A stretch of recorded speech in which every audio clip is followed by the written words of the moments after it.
கொஞ்சமாவது இருந்தா உன் வீட்டுல இருக்க அவங்கள வெளியில அனுப்பிட்டு எங்க அண்ணியை கூட்டிட்டு போய் குடும்பம் நடத்து.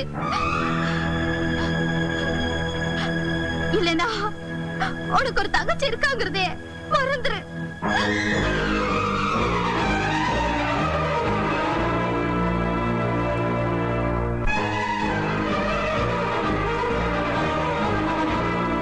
இந்த தங்கச்சிங்களே இப்படித்தான்.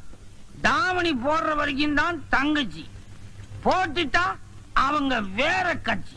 ஒரு பக்கம் சம்சார வீணை, இன்னொரு பக்கம் ஆத்மாவின் ராகம், இடையில தங்கைக்கோர் கீதங்கிற ஒரு அபஸ்வரம் மருது. இந்த உலகத்துல இருக்கிற பவர்கள்லயே சிறந்த பவர் வில் பவர். இந்த 3 பேருமா சேர்ந்து உன்னை ஒரே அமுக்கா அமுக்கிட்டதுனால இந்த பவர் ஃபியூஸ் ஆயிடுச்சு. நீ என்ன செய்வ?